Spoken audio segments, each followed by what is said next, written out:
Hello, welcome back. My name is Brian Bowen, and welcome to my channel, and welcome to part 3 of this video series I've been doing on a debate review that I had with Anuj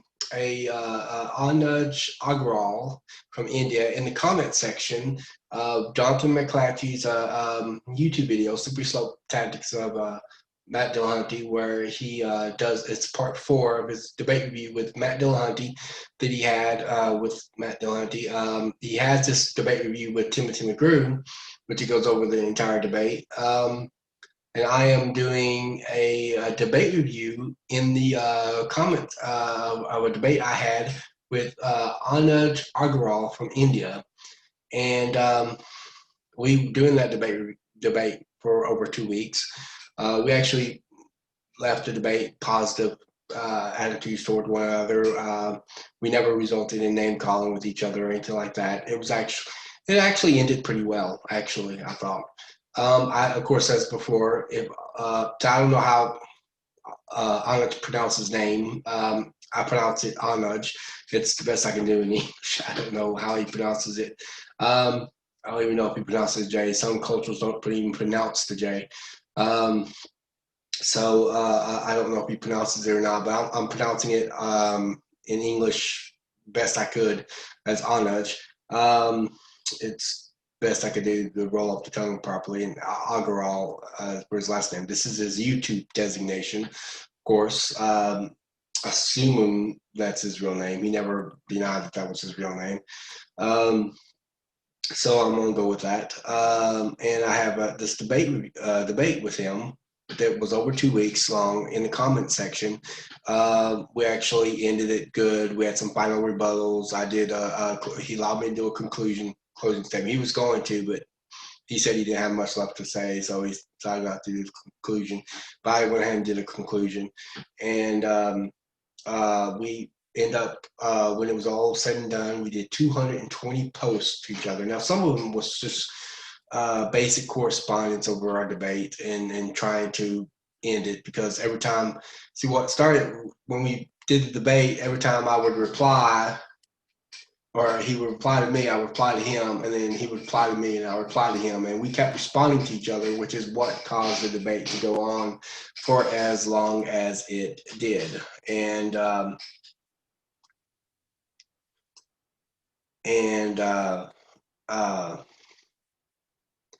And this is the reason why it went for a while. And because I've done already 2 parts to this debate review. This is part 3. I'm hoping to get as much as I can into this debate review. All right, you can review the other 2 parts that I have with the debate review if you want to. I will leave links in the description box, but right now we're going to continue where we left off. Okay, remember, I'm not, some of these I'm going to read completely verbatim. Others I'm going to just paraphrase, summarize, abbreviate. Some of them just kind of skim through. Some of them I go through. You know, some we repeated the same arguments hundreds of times toward each other. So I'm not going to bore you by repeating the same things I've had to say over and over and over again. So we're going to try to abbreviate these a little bit too. Some of these I want to be able to read. I think they're very beneficial to you, so I'm going to read them verbatim. This is him responding to me. He says, first, and you probably already guessed it, this is actually him quoting me. That's what he's doing, it's quotation marks. First, and you probably already guessed it, it commits a logical fallacy. Yeah, this is what I said to him before. And he says, yes, it does. So the fact that someone, this is me talking, I said, the fact that someone is biased doesn't mean they have inaccurate information or is just making stuff up. That's what it says. Now, he says, yes, it does. Later, he will accuse me of making a strawman argument on this. He will actually accuse me of making a strawman argument and says, oh, I never said it means it's inaccurate or lying. What? Wait.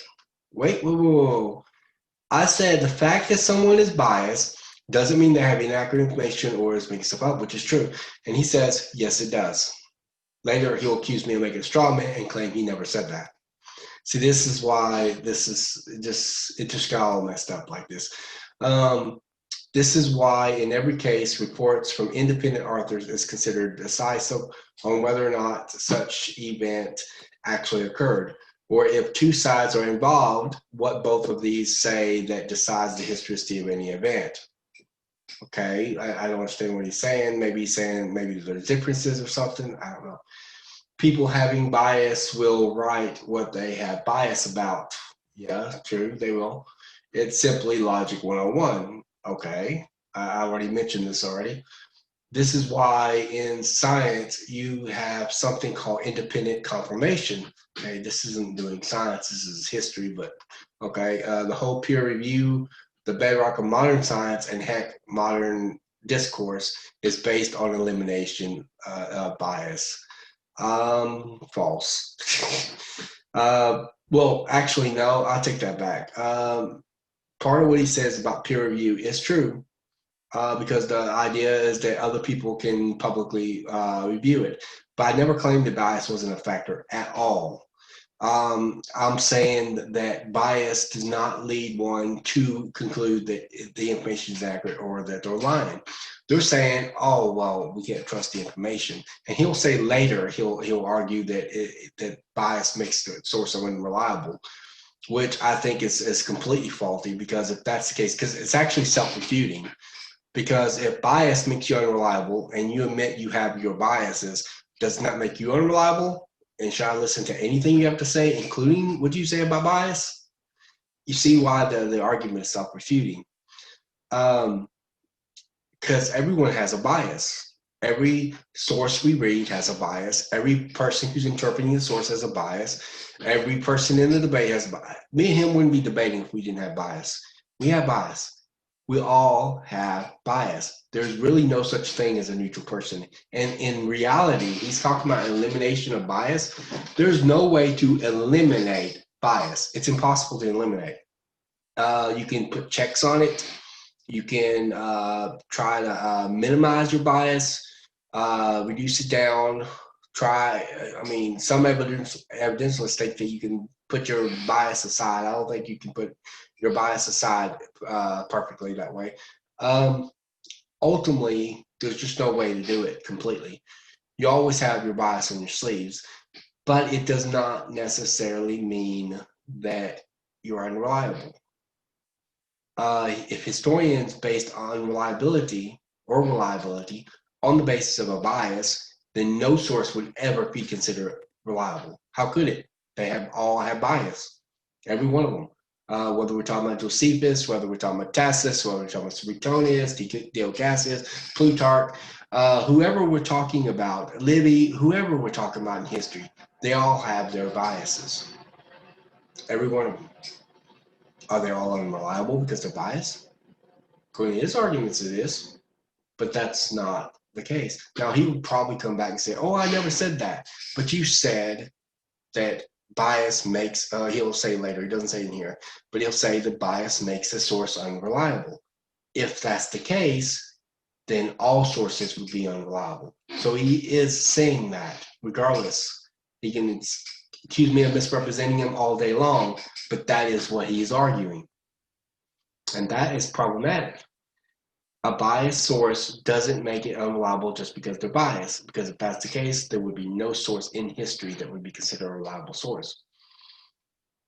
He says, secondly, okay, this is not me talking, he's quoting me. Secondly, everyone is biased. There's no such thing as a neutral person. Okay, I already went over that. Yes, exactly. Okay, he's agreeing that there's no such thing as a neutral person. This is why those who don't have bias writing about the same stuff as those having bias is considered decisive, not just one side. If, again, is this guy not familiar with the historical sources? If we had to have another source that was not biased in favor of the position every single time a source said something, we would know next to nothing about history. You know, we would know nothing about concentration camps among the Holocaust. We wouldn't know next to nothing that's going on first century among the Jews. I mean, who's going to be writing about Jewish history except another Jew? Who's going to be writing about pagans except other pagans? Who's going to be writing about Christians except other Christians? All right. Thirdly, okay, this is, again, he's quoting me, although people do sometimes lie for their biases, and sometimes they do, most people typically don't do that because they think they're right. This is true. Because they think they're right, they don't, they usually, most people won't lie because they think they're right. If I think that the evidence supports my conclusion, I am less likely to lie for it, because if I do lie for it, it's going to make me wonder, why am I lying for something if I think the evidence is on my side? You know what I'm saying? Now, that doesn't mean that there may not be people that will lie for their bias. Like a police detective is really convinced that somebody did the crime, but they, don't have no evidence for it. So they plant the evidence, even though they're really convinced that person did it. There's always that possibility. Haeckel lied about his embryos. When he drew those embryos, he doctored it, and he was really convinced of evolution. But he doctored it so he can give evolution some evidence, and to support his theory and his thesis on thinking that somehow there's evolutionary process within the embryos and things like that. And he doctored them, and this was known for over 100 years. So there are cases where people will lie to support their bias when they're really convinced of it, but it's a rarity. Most people usually don't lie when they think they're right. It just doesn't happen. It's not usual. I mean, it happens sometimes, it happens on occasion, but it's not usual. It's not it's not the most common thing. It is more probable than not that if they're biased, they're thinking that they're right. Okay. Now, that's what I argued here. And he says, gospel writers won't see it as lying. Later on, he will take this back because he actually realized the fallaciousness of what he was arguing here. But he says, seeing it as lying, rather getting the message of Messiah across. In other words, he's arguing that they're so focused with trying to get the preaching of the gospel across. Now, he does, in some sense, argue that. He just doesn't argue that they won't see it as lying. He thinks that they won't call it, I don't know if he says, I think he says later, like they won't call it lying, or maybe it's not considered lying to them. I don't know. But he argues later that this was the wrong terminology for him to use here. But either way, he does think that they're so concerned with preaching the gospel and the message of Jesus the Messiah that they're not concerned with truthful details, is ultimately what he's saying. And that's just completely faulty. But I'm sitting there saying, of course, what I'm arguing here is that they would not be intentionally fabricating, that's what lying is, intentionally fabricating information due to their bias. Okay? They at least believe that what they're saying is right. To some extent, it seems like he agrees with that. Even, of course, I will argue later that that the question of whether or not they are historically accurate is a separate issue from whether or not if what they perceived to be accurate. In other words, they're not trying to lie, they're trying to tell the truth. But whether they got it right is a separate question. It's a separate issue, separate argument. This is why I distinguish this. Okay, I'm not saying that this means that they have to get it right. It means that they were trying to get it right, and they were perceiving the information that they're presenting as true. Okay, that's why I was arguing there. To some extent, I think he would agree with that. To some extent. Okay, he quotes me fourthly. Nobody can ever apply such an argument consistently. It's me talking, because eventually they accept sources, even historical sources, that carry their own biases with them. I already talked about this. Even critical historians like Bart Ehrman have trouble applying bias arguments consistently, which he does. He has trouble trying to do that. He does that all the time, trying to apply a bias argument, but he can't do it consistently because he has to accept sources that are biased in spite of their bias and still accept them. And he says, finally, no historian can apply that argument from bias without doing irresponsible historical methodology. Yes, and it is irresponsible historical methodology. It's very sloppy historical methodology, because ultimately, if I'm a historian, would it be right for me as a historian to reject Tacitus simply because he's a pagan, or reject Josephus because he's Jewish? It would not be right.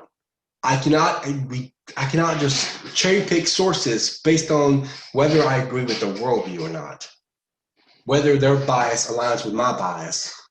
I can't do that. That's sloppy historical methodology. That's irresponsible historical methodology. I know I use kind of a strong terminology there, but it is irresponsible as a historian.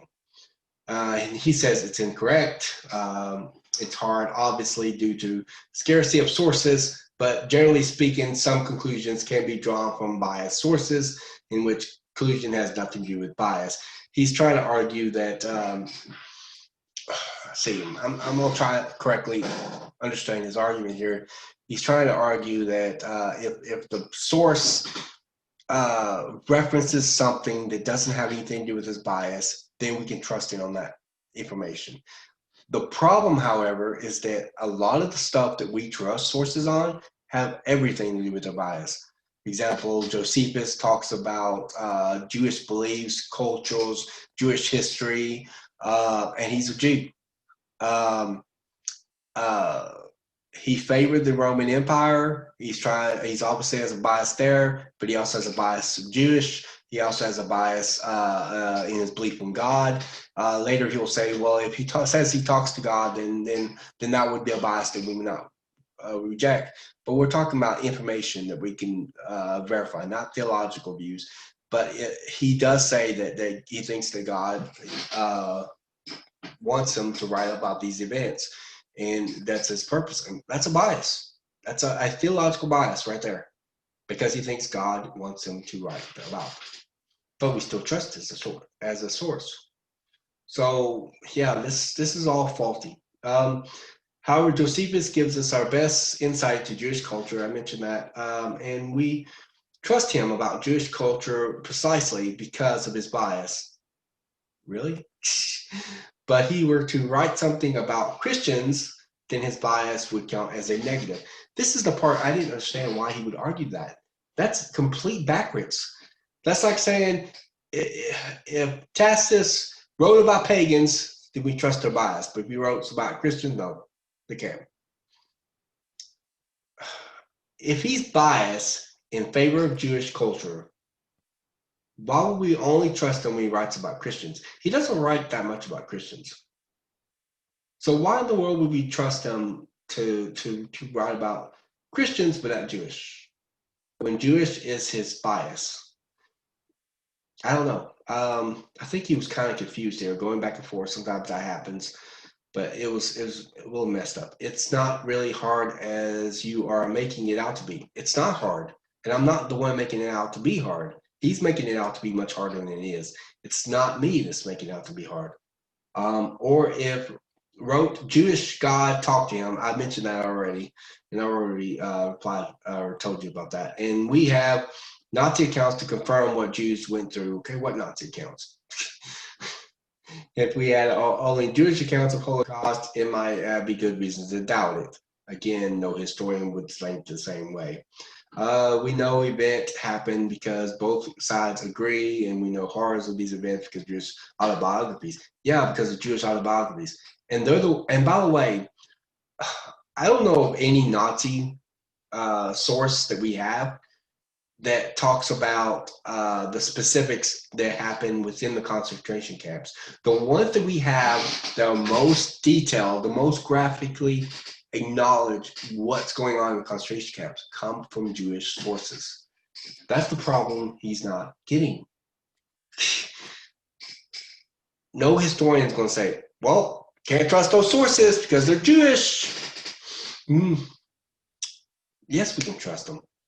Being biased doesn't eliminate them as a source of historical value.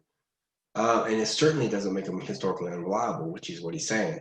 I've mentioned the scholarly range. I've talked about that already. He says earliest date for Mark is 70 AD. Wrong. This is the date given by most liberals, but it's not the date that most conservatives give. Most conservatives we'll usually give AD 65. They'll usually date range it actually between AD 65 and AD 70, but I usually date it usually about around AD 59. Some scholars and some liberals will date it to AD 40, around the AD 40s. I don't think it dates that early, but the evidence suggests a date be AD 65 or before. That's where the evidence is, at least the external evidence. But I think the internal evidence would suggest a date earlier than AD 65. According to Irenaeus, Mark wrote his gospel when Peter was still preaching in Rome, and I actually cited this source to him. So it says, do I need to provide sources? Yes. And I put that in my reply. Yes, you do. You need to give me some sources of information where you show evidence that of a 70-80 date. The only reason liberals accept that is presuppositional or arbitrarily. They accept it because most scholars say it, which is appeal to the majority, or they accept it simply because it fits their presuppositions about Mark, because Jesus prophesied the destruction of Jerusalem in AD 70, and so they dated AD 70. And I said, without assuming a presupposition about the Gospels, without doing it presuppositionally, without assuming appeal to majority, because most scholars say it, it must make it true, and this is where he appeals to majority. Okay, show me evidence that it did it, and he never does. I mean, I think he makes one attempt when he gets on the rolling tune thing, and the attempt actually failed. But we'll get to that later. As far as whether or not the Gospels intend to write history or not, this is me again, he's quoting, do you not understand that this means whenever we discuss the genres of the Gospel, they almost all scholars would recognize as Greco-Roman biographies. And then he says, you are equivocating modern biographies meant as history, not what I was doing, with ancient biographies. That was not what I was doing. Which were meant to get moral character of a person. Just because they were intended to emphasize moral character, that don't mean that they were not concerned with history or writing factual information. They were actually, especially when it comes to ancient biographies written within the period of living memory, we go back and forth on this quite extensively, actually. And I really don't even know what his position is on it, to be honest, because one minute he's agreeing that they're ancient biographies, but claiming that that's not how ancient biographies are written. And the next minute, he's denying them as ancient biographies, saying, what evidence you have that they're ancient biographies? I present the evidence already. And as I already went over in my part 2 of this video series. But it's him that's actually taking modern biographies and inserting them in ancient. And I told him this a couple times. I said, I know very little about modern biographies. Most of what I know about biographies is ancient biographies. I'm not trying to take a modern perception of biographies and insert it into an ancient biography.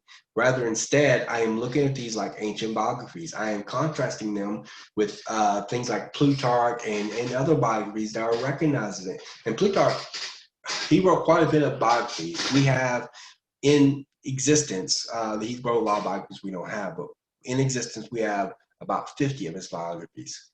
And this is quite a significant amount of biographies that we have from Plutarch, and we can actually contrast them as well. And some of them are what's known as Plutarch's parallel lives, which are that they kind of overlap with each other, and they're contemporaneous or near contemporaneous to his own time. And as a result, we can contrast this because this is within living memory. And we can contrast this with the Gospels, which is biographies written within the period of time known as living memory. And so that, so I'm not inserting that, but he's taking a modern perception of reliability, okay, and he's inserting it back in the Gospels. Not only am I not the one doing this, he's doing it. In fact, Berman does it too. I'm not doing that. I agree wholeheartedly these should be read as ancient literature and judged accordingly.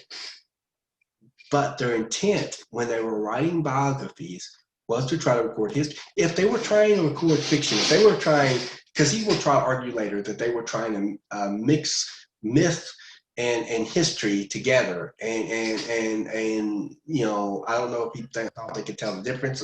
I think one post he made, they didn't think they could tell the difference between the two, but he would blend them. It said that they would blend them, and this is not the case. This is what historical novels did, not historical biographies, not ancient biographies. Historical novels did this, and we'll get into a conversation about Apollos and Tiana. That's very interesting, and I want to cover that too. I may end up having to make 5 parts of this video. It was a very long debate. Like I said, we're looking at 2 weeks worth. Even though I'm not reading every single post verbatim and stuff, I'm going over a lot of stuff that we went through. So I might end up having to do 5 parts of this series. I don't know. But I'm gonna try to see if I can finish it as quick as possible. All right. No, I'm not in ancient biography. He's citing ancient biography. He's citing a publication here. This is interesting because he'll cite this publication. He does not tell me who wrote the article. Okay, he will say it later when he was doing his last, or what we were going to do last rebuttals, and then I ended up doing another rebuttals, and I didn't mention it. I should have mentioned it when I did my final rebuttals. But he does a series of rebuttals that was supposed to be his last one. Then I wanted to go another round, and then we went to another round of rebuttals, and I forgot to mention it, but he never even told me that it was Stanley Porter that was writing the article. You see right here, he doesn't say Stanley Porter. He doesn't tell me who's writing the article. Later, he says, well, how dare you question that source? Stanley Porter's the scholar that wrote it. Okay, where did you tell me it was Stanley Porter? He didn't. In any given case, he was still appealing to authority anyhow. But when I questioned the source later, I said, quoting Gospels today to me is about like me quoting Christianity today to you, which it is. I mean, the analogy did stick. But I didn't know who actually was the one who wrote the article because he doesn't tell me. And he waited until his last rebuttal to say something about it. And he does state it again in his final rebuttals, in his actual final rebuttals. He mentions it again. I should have probably brought it up, but I was so preoccupied with other things, I don't think I ever even brought up the fact that he never once mentioned Stanley Porter, the scholar behind it. But it doesn't really make a difference because he's appealing to authority, and this was common for him. He will cite sources and never mention any evidence. Never. I cited sources, but I mentioned evidence. I mentioned evidence. I showed you the evidence for P52. I showed you evidence for ancient biographies that I mentioned. Where's his evidence? He doesn't show me. All right. Let's continue. All right. This is on over C14. This is what I said. Say, okay, you did one long post covering a lot, it seems, but most of it was citing me, so I will try to make this quick, but I will respond in points as usual. C14, it's in science, radiocarbon. I'm not going to get too much into this because I mentioned a lot in this, and I went over a lot of details on this, but I'm not, just enough to know that there are assumptions based on it. I talked about the C12, C14 ratio. Says you have a tendency to make and to make publications while backing them up. You said I have. Okay, I'm quoting him here. It says I have been, and I said I have been back them up the whole time. I've been backing them up the whole time. You read the evidence for the early date of P52, which I did. I gave them the evidence. And I emphasized it to y'all as well. I showed y'all, drew your attention to it. Are you going to be like Matt Dillahunty and ignore the evidence? Let me ask you a question. Do you have any good reasons for thinking that the evidence I and many others presented on P52 is flawed and evidence that a very late date should be ascribed, which is directly against a wealth of scholarship on the subject, including some of the top textual scholars and papyrologists in the history of the world, such as Bruce Metzger and Kurt Allen? In other words, I'm challenging him to produce evidence, is what I'm saying. I said no hard feelings on the mistake in the link. We all make mistakes. Okay, this is why I evaluated this link. This is interesting. Let me cover this and this part right here. It's going to be really interesting. I have evaluated the site, though. The John Rowling's library is not a textual authority, and it's not. It is just a place where P52 was found. Organizations that are textual authorities will be like Munster Institute in Munster, Germany, which is one of the 2 places in the world where manuscripts are cataloged, founded by Kurt Allen, one of the best textual scholars in the 20th century, next to Bruce Mesker, or Center for Study of New Testament manuscripts, founded by Dan Wallace. Textual scholars that would be classified as authorities in these areas would be like Bruce Mesker, Kurt and Barbara Allen, Dan Wallace, T.C. Skeet, Philip Comfort, James White, and I will even throw in Bart Ehrman's name, since this is what he has got a degree in and was engaged in for a long time. However, you can't name any of these people because they all support an early date for P52. And then I put my evaluation of the site, apart from the lack of authority on the matter. And this is what I said, because I read the site, I read in there. It said they claim that there are research involving P52 showing a date of 8200, but they never expressed what that research was, the specifics, or if there was any evidence to go along with that. It would have been nice if they mentioned what evidence they have. This was the strangest thing, however. They said they didn't trust comparative paleography because it wasn't an exact science, and they claimed that carbon-14 wasn't used on the fragment because it was a destructive method. Then how do they know that the fragment should be dated 8200?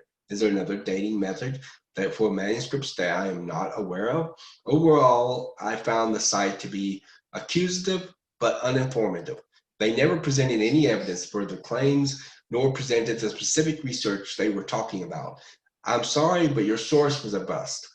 I did see where you got the claim that there was no early manuscripts for the New Testament though, but unfortunately for you, they're not textual authorities. So they clearly have no idea what they're talking about, laugh out loud, and they didn't.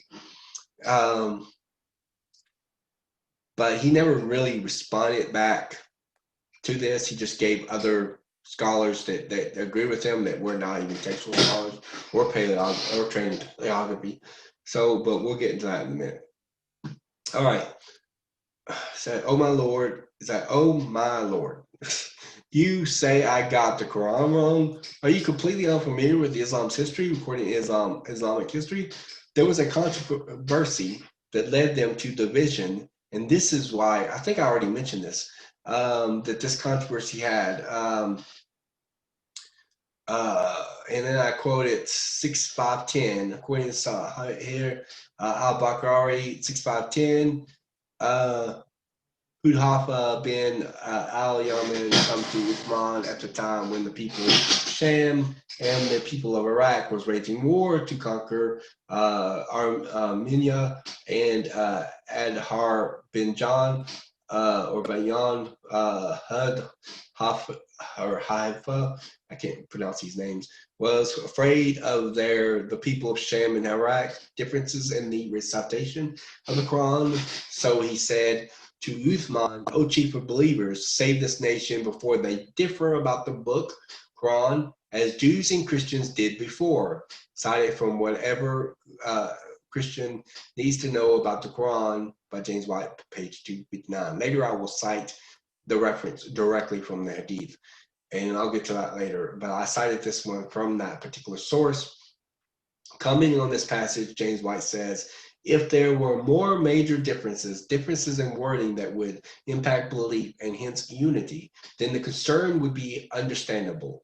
There were divisions among them that was leading them to strife and chaos, and hence why they sought Uthman out for the official version. Once again, you have to trust that Uthman got it right. By the way, I never claimed it was written by a single person. He misrepresented me, even though he quoted me verbatim. It says, when you quoted me in your response, you did not quote me correctly. But when you copied and pasted the citation, it was verbatim. Actually, I said that the Quran was written at least, notice I emphasized it in all caps, at least by one person, allowing my comment to be open to the possibility that others had attributed to its original composition. And you wonder why I keep accusing you of reading my post or not reading my post carefully. You had me copied and pasted verbatim, and you still got what I said wrong. Talk more. I think he brought up Radio Carmen. Says Radio Carmen dating based on facts and about nature. No, it isn't. You have to actually assume that the carbon-14 in it starts off with a certain amount. You don't know that what amount it starts off with. When it starts breaking down, you try to determine that by the C12, C14 ratio, because C12 or carbon-12 is a stable form of carbon. But if the C14 was different in the past, it would alter it. The Earth's magnetic field is weakening, and as a result, that means less radioactivity in their atmosphere, which means less nitrogen-14 being converted to C14. So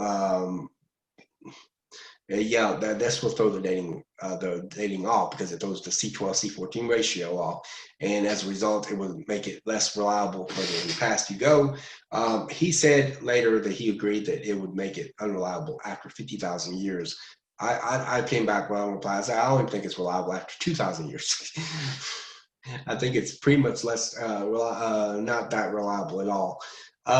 But either way, the point that I was making is that I would trust it more the closer you get to the modern period with the C14 than would if we move in further and further away. And I think he basically agreed with that in some sense. All right. I was mostly referring to your claim of Quran being written up to hundreds of years of Muhammad's death. I said the date majority of scholars agree with is 150 AD. That, yeah, but that was on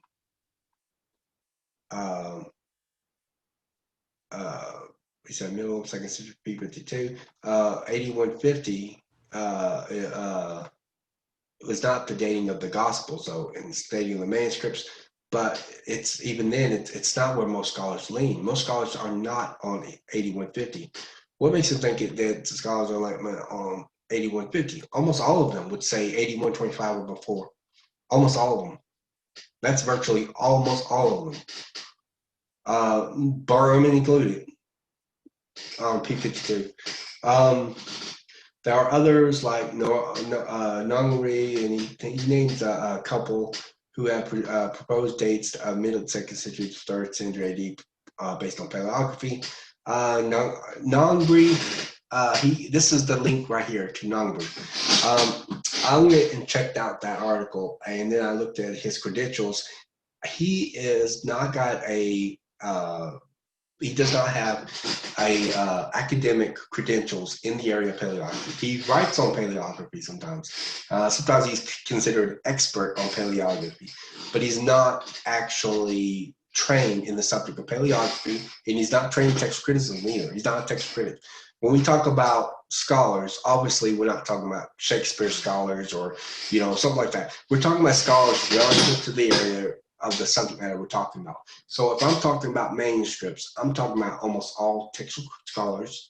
Paleography and text criticism are similar to each other because they overlap, because they tend to they both deal with manuscripts. They both have to deal with manuscripts. They both have to deal with dating of manuscripts and that sort of thing. And there are some textual scholars that specialize in the area of paleography, like Bill Comfort and stuff like that. They are good with dating manuscripts like that. But these fields kind of overlap with each other. Nongri, when I checked out his academic credentials, he had a PhD in biblical studies. I think he had he has a particular emphasis on Jewish history, early Jewish and Christian history, and that's not a credentials on text criticism. So he's not a textual authority to begin with on textual criticism. But he cites him for that. And even if he did have let's say you could find an actual person with a degree in textual criticism that takes an extreme, and I mean so extreme, I don't know of anyone else that would take it. Let's say that you could find somebody somewhere that has a PhD in textual criticism that would take a position of 8150 or after for P52. Wow. If you could find somebody that extreme, that would take that's a textual scholar that specializes in the field, it still would not override the evidence. Understand something. I don't believe that P52 is early because a whole bunch of scholars agree with it. Okay, it's great that they are on our side. It's great I have people like even Bart Ehrman agreeing with it. But at the end of the day, it's about the evidence. That's what it's about. And it's the evidence, which I cited earlier to him, that convinces scholars, the paleographical evidence, that it is early. On the basis of that, see, I don't know what manuscripts this guy, non-Bree, that he cites here in this article here, I don't know what manuscripts he even looked at, assuming he has any specialty in the area of paleography at all. But anyhow, he says read the conclusion as well. I didn't have time to read the whole thing, but I did skim it a little bit, and I did look at his credentials. 4, yes, you did. There are primarily 3 criticisms of your points. Your criticism is more directed toward believing Muslims. Where I'm talking about the Uthmanic revision. You can't get past it. But I'm not just talking about wording, even doctrinally. I mean, how do you know that he didn't insert doctrines in it? How do you know he didn't insert entire theologies? You don't. You have to trust he got it right. And this is not just an argument. Keep in mind, his argument is that you can reconstruct the original Quran. That's his argument. Not a believing Muslim. He's not a believing Muslim. That's his argument, not a believing Muslim's argument. And I put that in my response too. And so it would still not work because you can't get past the Uthmanic revision. It was written by witnesses. No, it wasn't. That's your point. Leads to a conclusion that some parts of Quran were recorded by witnesses. No, it doesn't. Nothing in my conclusion says anything about it being witnessed by our eyewitnesses. And I found out later that it definitely was not written by eyewitnesses. In fact, he says it's composed by a bunch of editors. Okay, did they witness anything? No. Okay, did anyone in the story witness anything? Well, some of those pagans. Well, no, you have Quran being constructed together, pieced together from the memory of certain of his followers as it was being dictated to him by Muhammad, who got it dictated to him by Angel Gabriel. And these was just stories. He called them later verses. Okay, let's say verses. What difference does that make? You still got the entire Quran. You got these miracles in the Quran, and this is part of the verses of Quran that these miracles are in, and they're being constructed together. Okay, let's move on a little bit. Uthman never compiled the Quran or wrote it.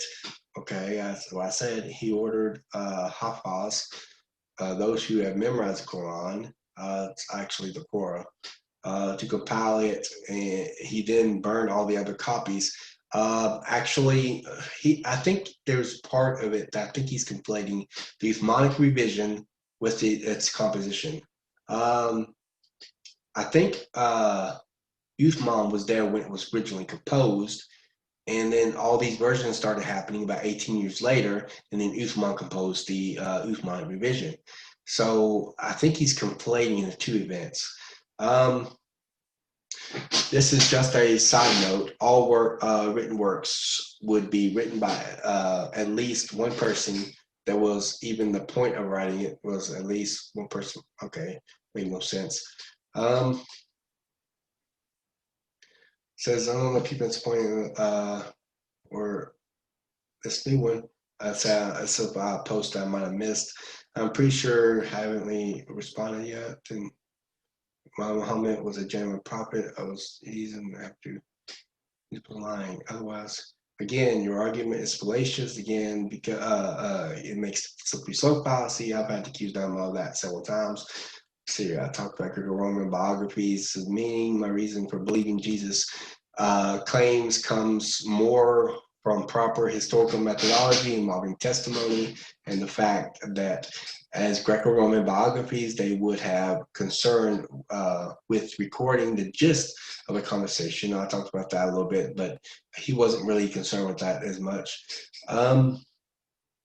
Okay, the Gospels are Greco-Roman biographies, which means they would have been understood as history. Let me put your argument in logical format. P1, premise 1, you believe Jesus' words or statements are true. P2, Muhammad made claims as well. C, or conclusion, therefore you must believe Muhammad if you believe Jesus. Don't you see the fallaciousness in your reasoning? Agreement with one does not constitute agreement with another.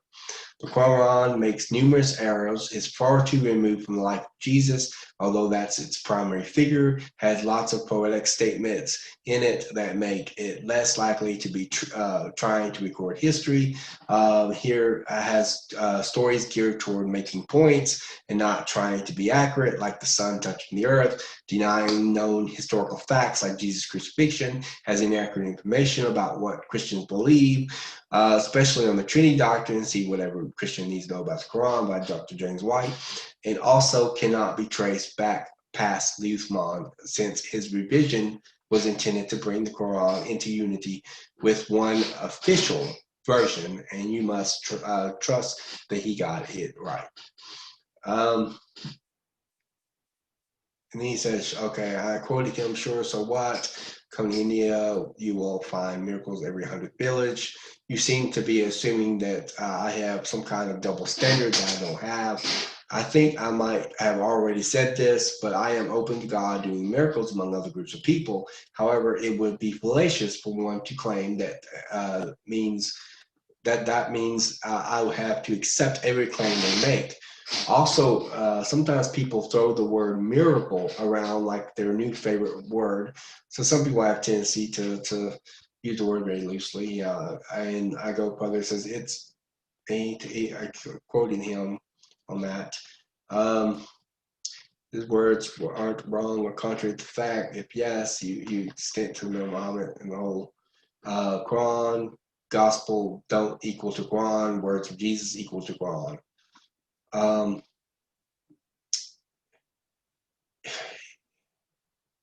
It's like he assumed that just because the gospel's in narrative form, that somehow they're not better than the Quran, because the Quran has just words of Jesus. What's that got to do with anything? First, I understand the argument perfectly. We have been around and about on this thing 100 times. It amazes me if you go accusing me of strawmanning you or do not understand the argument, but you don't tell me what part of the argument I'm misrepresenting. Okay, he's still not telling me, but he does after this. When I accuse you of strawmanning me, I always let you know in what way you are communicating or committing the strawman fallacy, not just giving general accusations without explaining to you where the fallacy lies. It makes it look like you're only accusing me of that because I am accusing you of it. Kind of like, I know you are, but what am I kind of thing. Secondly, I agree, let's stay on topic. This is what I have been trying to do, made posts and responses, but you keep throwing out the irrelevant issues. Thirdly, when Christians talk about infallibility of the Bible, this is actually different from inerrancy. Infallibility has to do with the Bible's ability to make mistakes. If the Bible is the Word of God, then logically it cannot make mistakes if God is God. Inerrancy involves if the biblical writers got it right. It involves truthfulness or what they have said. I know it seems that I am just nitpicking over semantics, but although these two words are related, there are crucial differences between them that make them distinct. Lastly, the rest of the statement is, again, convenient slippery slope fallacy. Like I said, I had accused him of that many times. That was the most common fallacy he made throughout the debate. I know you have a point of trying to desperately make this and you're trying to really hard to drive your point home. My wife does this to me all the time, even when proper logical reason is against her. But at the end of the day, If your argument is fallacious, then just drop it. It's not a sound argument. I'm sorry if you think it is, but it is not. We can go in circles a few more times, more if you want to, or we can move on, although we now start talking about how we're going to have to wrap this up soon. I said again, Mark should be dated prior to 5. We have historical confirmation on this. I talked about that. What evidence do you have for 7 AD date for Mark? Okay, let's go further. It says you're still strong, me, ridiculous. You said my argument is you agree with everything Brian Bowen says, not what I said. With everything, and when my argument actually is, and then he talks about the miracle thing. This is actually in a separate post. I was responding with what he put in that post. Okay, and I will tell him this later. It's an argument from analogy just to expose your double standards, except the analogy is a false analogy of yours and McClattchie's weak epistemology. Our epistemology ain't weak, it's your argument that's weak. And as proved earlier, no, you didn't prove it earlier, you asserted it. That's not proof. And ancient biography is not the same as modern biography. That's not true at all. Well, no, it is true. That is true. That they're not the same. But that's not, I never argued that they were. And even among ancient biographies, Gospels are not actually biographies. Yes, they are. So he's arguing here that they're not actually biographies, which is false. It's completely wrong. It violates every bit of the evidence we have. Many scholars consider Gospels to be a theological biography. Who thinks it's a theological biography? Who does think that? Because all ancient biographies have theology in it. They have almost theology, miracles. You know, they have all those things. What scholar thinks that there are more theological biographies than ancient biographies? In fact, there is no such thing as theological biography in the ancient world. There's no such thing. So who is the one that holds to a genre that doesn't exist in the ancient world called theological biology? This means history with myths involved to get a message across. No. It may be in your argument, but your argument is based on no evidence at all. All right, and I challenged him on this to produce evidence of this several times.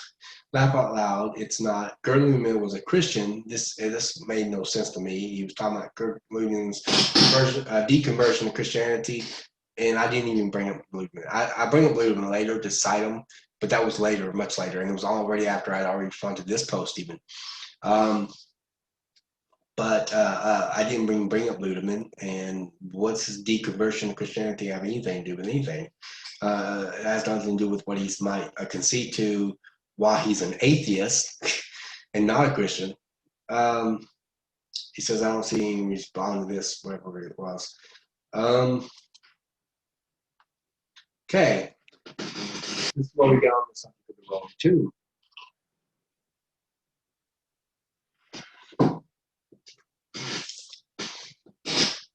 Mark mentions Rolling Tomb, which by archaeology is proven to be after AD 70. Also, the destruction of Jerusalem, of temple, which is to Met date of AD 70, is correct. Okay, he's saying, okay, he's talking about a Rolling Tomb. He says, which by archaeology is proven to be after AD 70. He's saying there's no Rolling Tomb before AD 70. You understand that? Because I'm going about ready to disprove them on that. And Gospels aren't by the strict sense of the word. And then he quotes a Google book. He doesn't have the best of sources. And I'll point that out to him later. All right. I said, okay, I'm responding. Remember, we're doing lots of posts. I know it's jumping around. I think it's over the proto-zombie thing again. No, you're assuming your conclusion. The Bible is not made up. The only thing that seemed to be made up is your term proto-zombie. where are you getting these terms? And the text never calls them that word. Zombie cannot apply to the text. Okay, we've already gone over this. I'm not going to repeat it. And I've mentioned this too. All right. I talked about me studying both Hebrew and Greek, and I told him that vault means circle, translated circle, and that's how it's understood. So as far as the other stuff, I had already dealt with the supposed evolution of the universe. Those are just based upon theories, not verifiable facts. Now, understand, I'm talking about verifiable, falsifiable facts, not theories, not disputable claims, not questionable stuff. I'm not talking about stuff that can be disputed.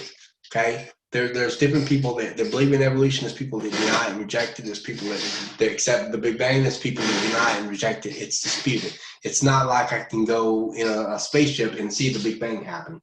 Okay, so it's not falsifiable. It's not verifiable. Those things are questionable to begin with. They're disputed. They're stuff that I can be able to argue against anyhow. What I'm talking about is what can be verified and falsified to be true or false, and I can show that the Bible is on par with that information.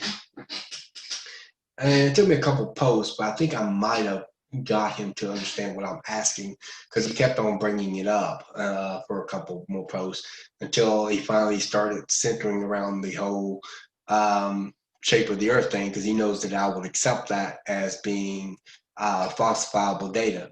And so he started focusing on that eventually. All right. He says, you can make up words and I cannot. I end up replying back to this and I'm like, okay, what words did I make up? Maybe I said a term that you're unfamiliar with, but every term that I use is the same terms that scholars themselves use. So I said, what word did I make up? He never responded to that. Talking about them being rich and that sort of thing wasn't true. He says, look at this. He said, yeah, it was capital Romans took over. No, it wasn't. Now the Roman Empire started probably about maybe around 30 years before Jesus was born, roughly. No, Judaism Jerusalem was never the capital of the Roman Empire, not even former. I think he might have even taken that back later, but he said he was confused by it or something. I don't know. But even then, it was a pretty big deal. Do something like that happening must have seen by thousands of people, and some mention is expected, and that's again argument from silence. He said, but I said the Gospels were meant as history, maybe except a bit of John, which is there are portions of John that is recognized as eyewitness testimony, but that's conflating the pull here. As ancient biographies, they were intended, or at least intended, to try to write history. That's the goal. That doesn't mean that they didn't emphasize moral character. They did. It doesn't mean that they didn't emphasize theological views. They did. It just simply means that they were trying to be as accurate as possible. They used sources. They were not trying to make up stuff. That they took liberties, of course. They had literary conventions, and they abbreviated things and summarized stuff, and to try to clarify things in a much more clear point. Later, I will quote Michael Kona on this as well. All right. This is more about the spear. He gets kind of mad with it a little bit, but I've already dealt with that a bit.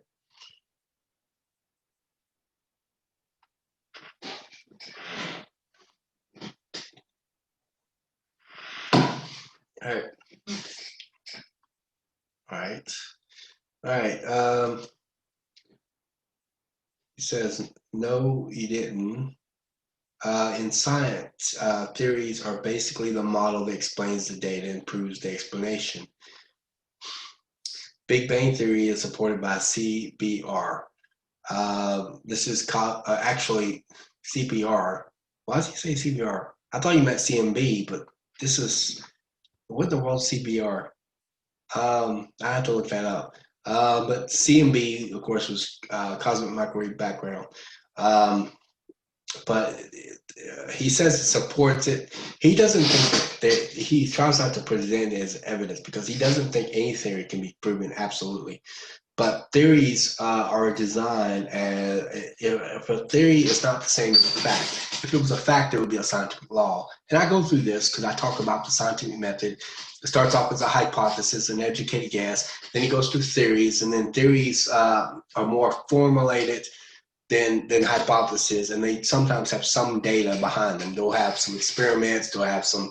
They'll try to formulate some evidence, and have some evidence behind the theory, and that sort of thing.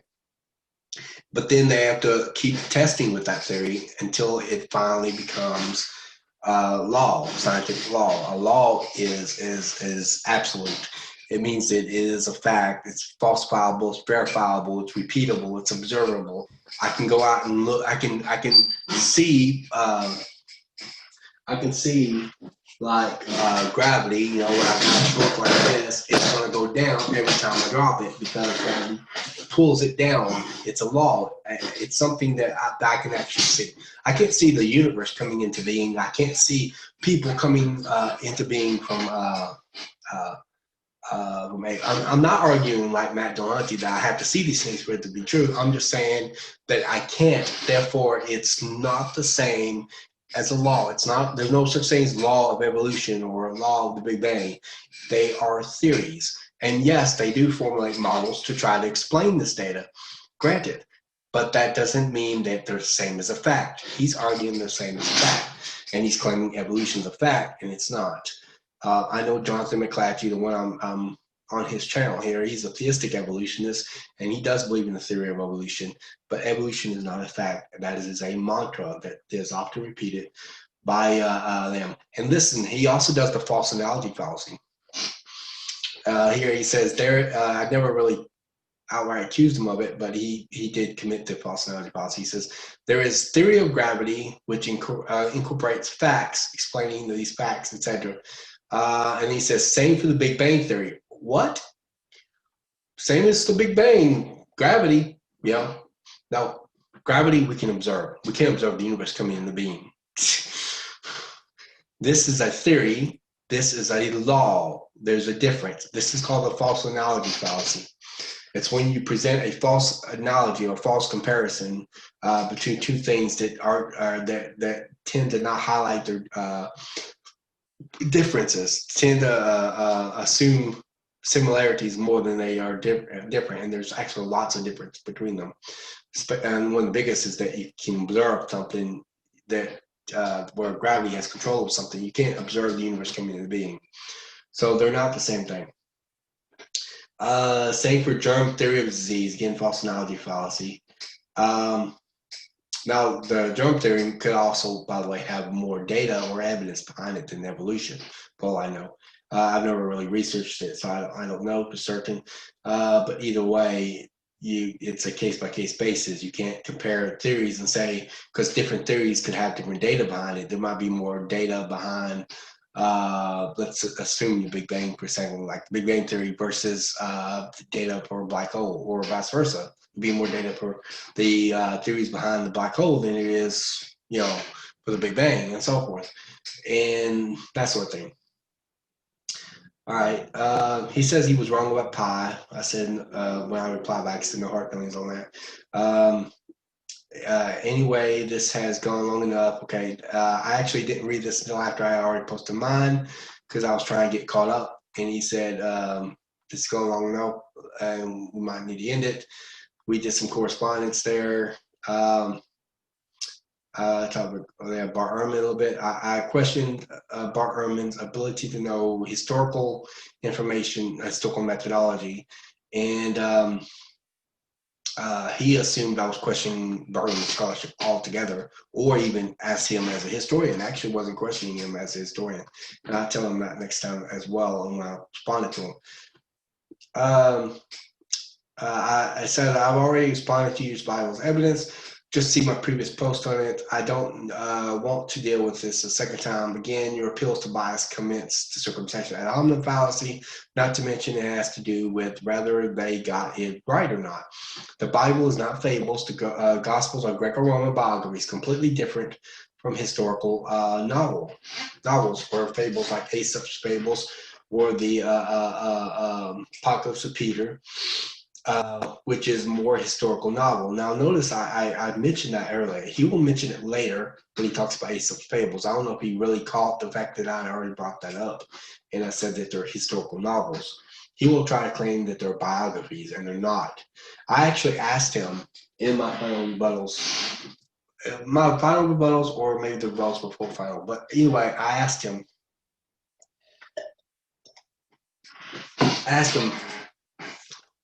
if ancient biographies incorporated myth into their thing, then how do you tell the difference between them versus historical biographies, which did the same thing, and was an actual genre back then? How would you distinguish that from ancient biographies? He never responded to that back. He never answered that. Because I would like him to answer that, because the reality of it, you couldn't distinguish the difference, would you? No. How could you? If they're the same, they'll be the same biography. Maybe overlap versions of each other or something. But that's not how that's not even true. That was not correct at all. These were not ancient biographies. They were historical novels. And we go into that about the Wars of Tiana as well. In Greco-Roman biographies, especially the ones written within the period of time called living memory, the intent was to accurately record history and everyone understood them that way. Now I'm talking about the intent. I'm not talking about whether they accomplished what they intended. I'm talking about what they were trying to do. All right, as far as why the supernatural stopped, who says that it did? And I said, there's miracles happening all over the place. Brother. Remember, I'm going through a lot of posts, so like I said, I'm just kind of giving you the skinny on some of them, and trying to go through them as fast as possible.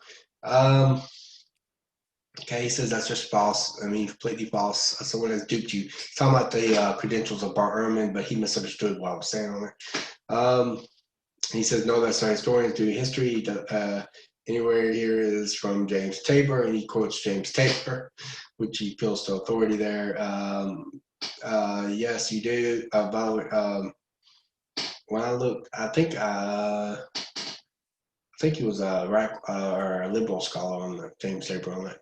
Yes, you did. Everyone you said in gospel and Greco-Roman biographies, you always appeal to authority. Listen to this. Remember when early on, I don't know if it was this video. I think it might have been one of the other videos I did on this debate review here. Remember when I drew your attention early on to ancient biographies, when I started talking about ancient biographies, I told you where I shot presenting evidence. He said I didn't present it. Listen to this. He said, yes, you did. Every time you said that Gospels are Greco-Roman biographies, you always appeal to authority. How could I appeal to authority if I presented evidence with it? Rather than present evidence. You hear that? But I did present evidence. Evidence quite clearly is against using Gospels as ancient biographies. Yeah, because almost all scholars, they take the Greco-Roman biographies, even non-Christian ones, but apparently the evidence is just not in favor. But they are, because what they did was they contrast between the Gospels and ancient biographies, and they are so much alike that it became very clear that this is the genre of Greco-Roman biography. Even ancient biography, as precisely proven by Bultmann. Oh, I almost about flipped when he brought up Bultmann. He's talking about Rudolf Bultmann, who is the chief of foreign critics in the 1800s. 1800s.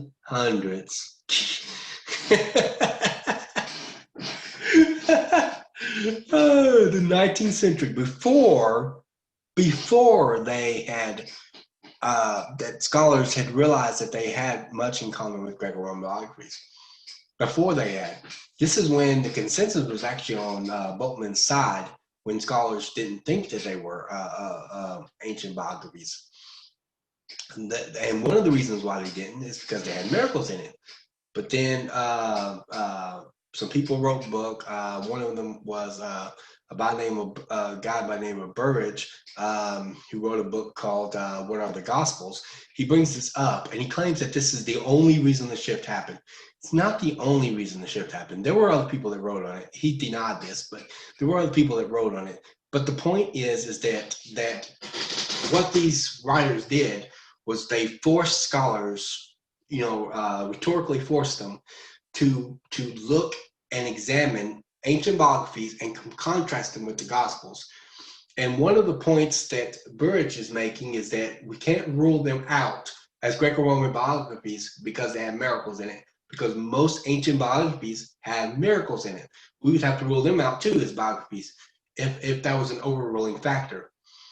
And they started looking at the Gospels and started seriously considering it, and they realized that there is that contrast. Now, he tries to argue, I think, that he's saying that they accepted it only because Burridge wrote that book and says it. And therefore, all scholars become convinced with it, no evidence at all. That's what he's arguing, and that's completely faulty. I guess he didn't think that we ever bothered to actually check Burridge out on it or look at the Gospels and start contrasting them. He says, yes, you did. Every time you said the Gospel, nope. Evidence is quite clearly that Bultmann, he specifically proved that these component of biography was missing from the Gospel, and he put it like this. Actually, what's he mean, his origin? He's talking about the origin of Jesus, the his early days.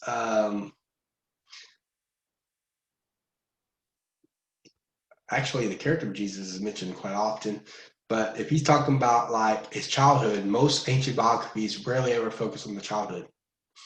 And that's according to like the Greco-Roman biographies. Sometimes they'll mention something about their birth narratives, like who they were born in, things that might happen during their born or childhood if they're relevant. But most ancient biographies try to focus on the adulthood. That's where they accomplished things and made achievements. And you see that in the Gospels as well. Mark starts off with, in the last 3.5 years of Jesus' life, doesn't mention anything about his birth narratives. Out of the 4 Gospels, only 2 even have a birth narrative of Jesus, and they're both very brief. I think John doesn't mention the birth narrative, but he does reference one event that happened in Jesus' childhood, and that was it. And that's the last of the 4 Gospels too.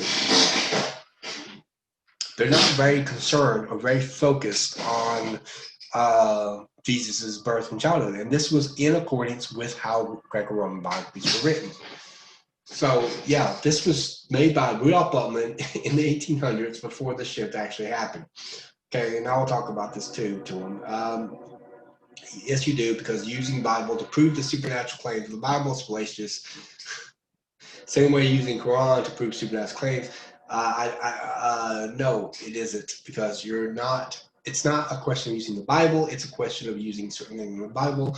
Almost all scholars will agree with on the material that you're being used. Like, for example, the 1 Corinthians 15 creed is considered early creed, and almost everybody accepts it. Almost everybody. He does actually eventually accept that the earliest believers did concede to this information. He accepts that later.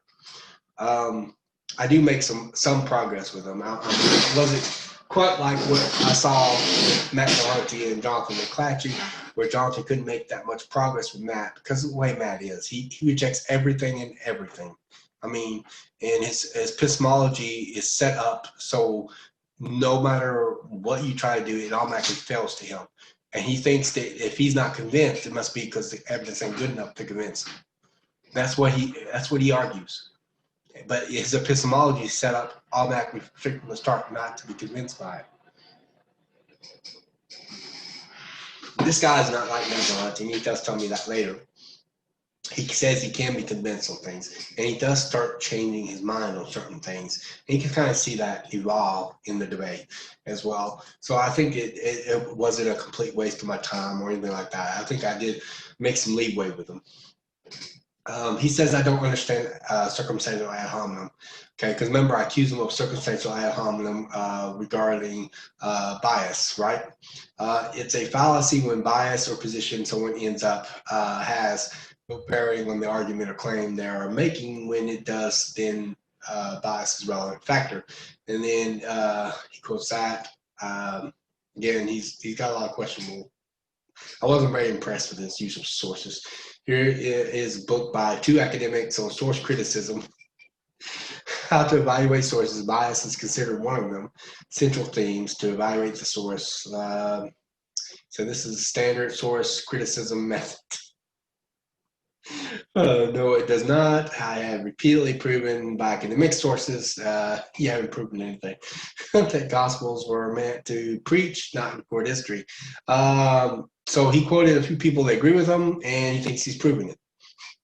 And he thinks he doesn't appeal to authority. He appealed to authority, obviously, but that's not evidence. What evidence do you have that that's what's the case? And I've challenged this countless number of times. Show me the evidence. Show me the evidence. As far as why the supernatural stopped, who says that it did? And he says, you said it yourself that there are miracles happening in 100 villages where you live. So you agree that Hindu gods are real as well. I never said that. I'm arguing that miracles can happen and they happen all over the world, is what I'm arguing. I'm not arguing that their claims aren't true. And that's what he's trying to argue. He's trying to do the slippery slope fallacy. Now we'll point to him later, a very good example. Hopefully I'll be able to have time to read it. He says, Craig Trainer, I mentioned him, wrote a book called Miracles. I have views of the book by skeptics. You know, someone who's so big on bias, he doesn't even recognize the biases of the sources he's using. But book by skeptics, can you present anything that are indeed miraculous and not simply an improbable event, which I do, and they're all miraculous. There were even cases where persons with incurable terminal disease illnesses were cured instantly after prayer. Doctors don't use the word incurable. Yes, they do, because there are always chances that some disease is cured by the body itself. No, there's some diseases can't be cured by the body because the body is what the disease is attacking. Like in case of AIDS, are attacking the immune system, and it's the immune system in the body that helps cure viruses in the first place. So they do use incurable disease. And cancer's incurable. That's the reason why they don't say cancer got cured when someone goes in remission. They never say that. They say it's in remission. They don't say it got cured because it's not curable. So they do use that reference. We simply don't have enough knowledge about human body. A good example is cancer spontaneous remission. Cancer can go in spontaneous remission, but it's rare. It's rare that it goes in spontaneous remission. Most of the time, it takes a long time for cancer to go into remission. People often have to go through lots of treatment, and even then, it's a flip of a coin. And I brought that up next time too. I think he says a true miracle would be a growth of an amputated arm or leg. Skeptics often bring that up, but the reality of it is that that's not, I mean, you don't even see that kind of miracles happening in the Bible. We don't usually have that kind of miracles happening to begin with. And you know, the funny thing is, this would even follow, even if Matt Dillahunty said, even if he saw someone's head get reattached or grow back or whatever, that wouldn't convince him. So this wouldn't even convince Matt Dillahunty because of how high he sets his standard. In any given case, granted, he's not like Matt Dillahunty, and I'm glad he's not. But the reality of it is that that this is not a proper way to judge miracles because most miracles don't incur those at all. Even in the miracle accounts, they don't incur them usually. But if someone has an incurable disease, someone prays for them, and instantly the disease goes out of their body, I would call that a miracle. There's strong medical evidence, prayers, and remember what I said, having making bombastic claims, and he quotes somebody about that. Here's the biggest control trials. I think he deals with some intercessory prayer articles, and I deal with that too because there's some better studies out there. He claims there's no better studies that there is. You ask God, is limited geographic culture? The answer is it. You got a set position of your God, and you start following the evidence. Evidence points to specific gods limited by geography. No, not when you have miracle claims all over the world. That doesn't sound like it's a limited by geography.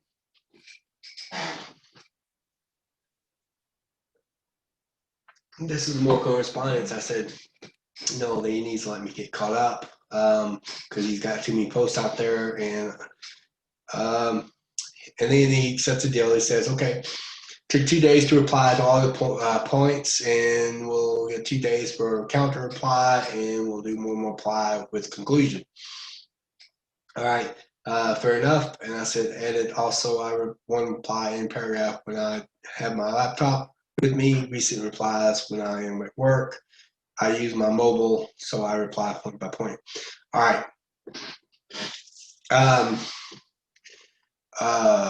On this is just me and him going back and forth. We're trying to settle a way to end this debate. Okay, and then I'm gonna go through the next one. I'm gonna continue this at part four of this debate because I want to be able to try to finish this up. And let me know in the comments what you think. Please like and subscribe, and I'll see you in part four of this video. Thank you.